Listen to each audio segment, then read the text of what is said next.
Absolute প্রশান্তি তোমাকে কখনো টাচ করে নাই। আমি মূলত ওই টাচ করা জিনিসটা দেখতে চেয়েছি, এই জন্যই তোমার কাছে আমার আকুল আবেদন।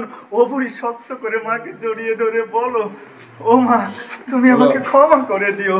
ও মা আমি তোমাকে ছুঁয়ে প্রতিজ্ঞা করছি আমি আর অবহেলা করব না। ও মা তোমাকে ছুঁয়ে আমি প্রতিজ্ঞা করছি আমি আর আড্ডা দিব না। ও মা তোমাকে ছুঁয়ে আমি প্রতিজ্ঞা করছি আমি অবলীলায় নিজেকে আর নষ্ট করব না।